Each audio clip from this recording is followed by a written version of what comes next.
Have you ever wondered why you're the one everyone leans on, yet no one ever asks how you're holding up?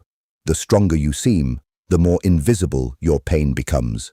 In this video, we'll gently uncover why being the strong one can feel so quietly heavy, and what it truly does to you inside. There's always one person in every circle, the one who listens more than they speak, the one who stays calm when everything falls apart, the one people turn to without hesitation. Maybe that person is you. You don't remember when it started.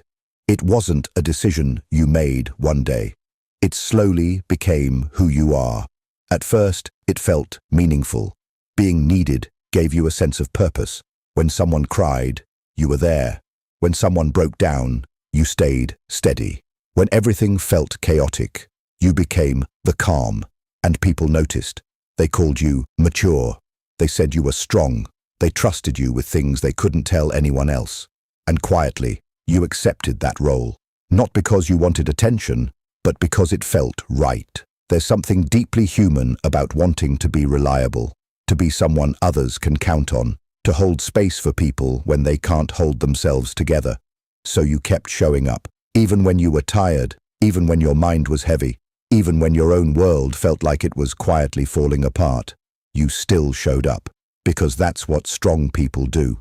They don't disappear when things get hard. They stay. But over time, something begins to shift. You notice that people come to you with their problems, but they rarely stay long enough to notice yours. They open up, they cry, they feel better, and then they leave. And you're left with the silence, a kind of silence that feels heavier than noise. It's not that people don't care. It's just that they've learned to see you a certain way. Stable, unbreakable, always okay. So they don't ask. Not because they don't want to, but because they assume you don't need it. And maybe, at first, you didn't. You told yourself, I can handle it. It's not a big deal. Other people have it worse. So you kept your feelings small. You pushed them to the side. You gave them less importance than everyone else's, because being strong often means being silent. There are moments, quiet ones, where you feel it more clearly, late at night, when there's no one to respond to, no one to comfort, no one to fix, and suddenly, it's just you.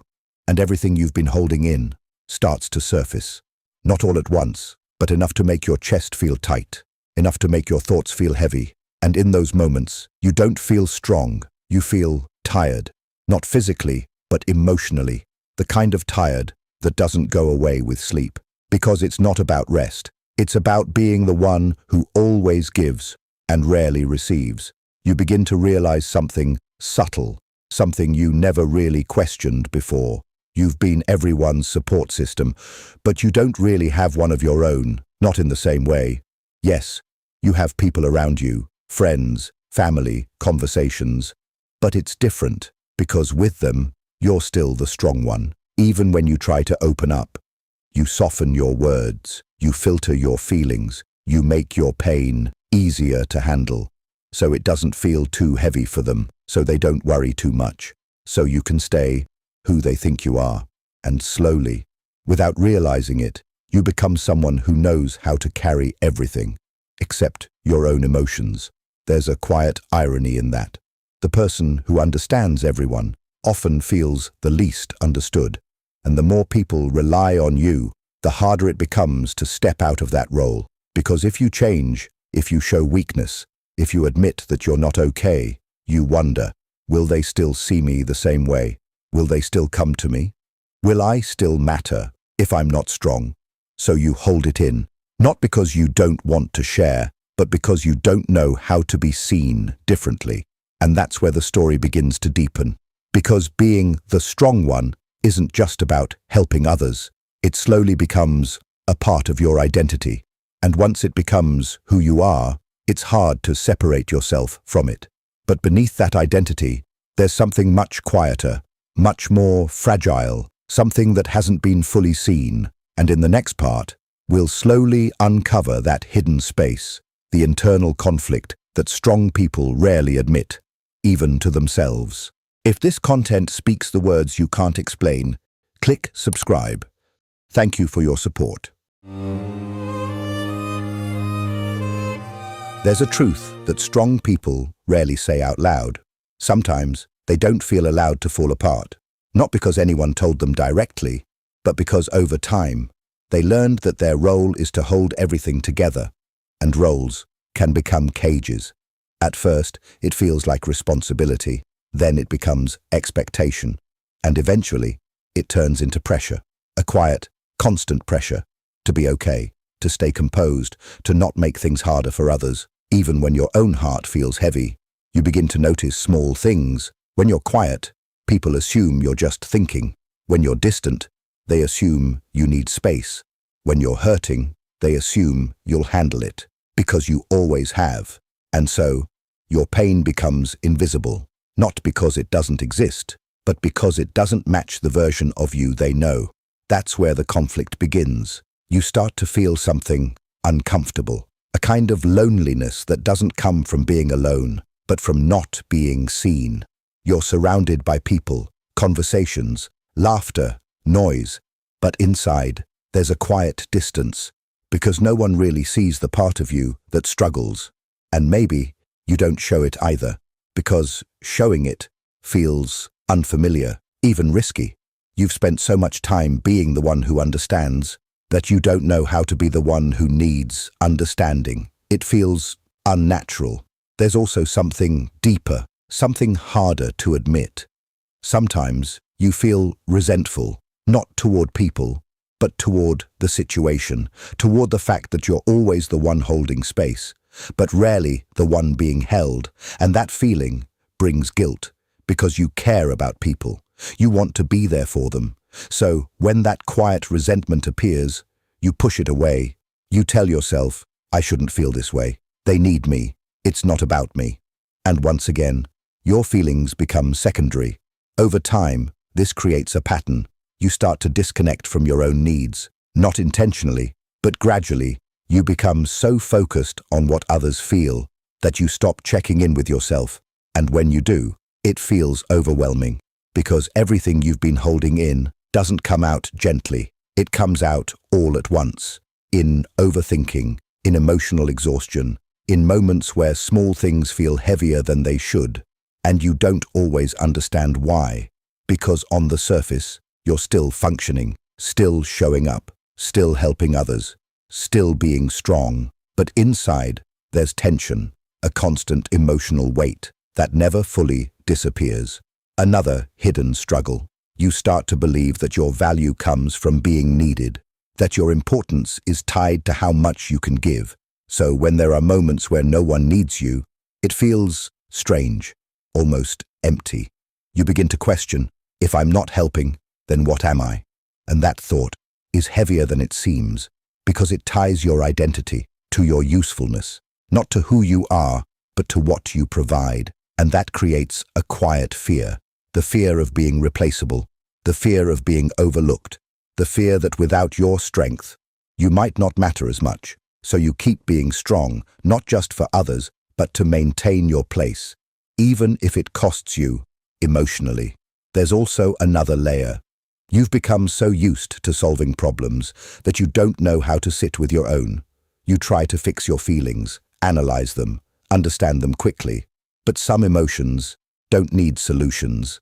They need space. And when you don't give yourself that space, they stay, quietly building beneath the surface.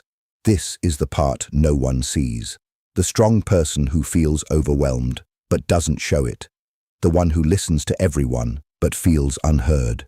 The one who appears stable, but is quietly carrying too much. And the hardest part, you've become so good at hiding it, that even when you're struggling, people still see you as okay. And sometimes, you start to believe it too, until you can't anymore. And in that moment, you realize something important. Being strong doesn't mean you're not hurting. It just means you've learned how to carry it quietly. But carrying everything alone was never meant to be permanent. And in the next part, we'll explore something gentle, not a dramatic change, but a quiet shift that allows you to remain strong without losing yourself. There's a common misunderstanding about strength, that it means never needing anything. But real strength is much quieter than that. It doesn't demand that you carry everything alone. It doesn't ask you to suppress your feelings. It doesn't require you to always be okay. Real strength includes allowing yourself to be human. And that begins with something very simple. Awareness. Not a big change, not a sudden transformation. Just noticing. Noticing when you're tired, not just physically, but emotionally. Noticing when you're giving more than you have, when your energy feels stretched, when your silence feels heavier than usual. You don't have to fix it immediately, just notice it, because for a long time, you've been noticing everyone else. Now, you gently turn that attention inward. Another small shift. Let yourself be seen, in small ways, not all at once, not in a way that feels overwhelming, just a little. Maybe it's saying, I've been a bit tired lately. Maybe it's not hiding your quiet moments. Maybe it's allowing someone to ask, what's wrong, and not brushing it off immediately. It might feel uncomfortable at first, because you're not used to it. But that discomfort is not weakness. It's unfamiliar honesty. And slowly, that honesty creates space. Space where you don't have to perform strength, where you don't have to carry everything silently. You'll also begin to understand something important. The right people won't see you as less. Just because you're not always strong, they'll see you as real. And real is what creates connection. Not perfection, not stability, but honesty. Another gentle reminder, you are allowed to receive without earning it. You don't have to prove your worth through how much you give.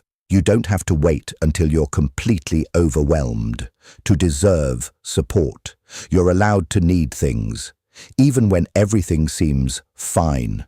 And that shift takes time because you've spent so long being the opposite.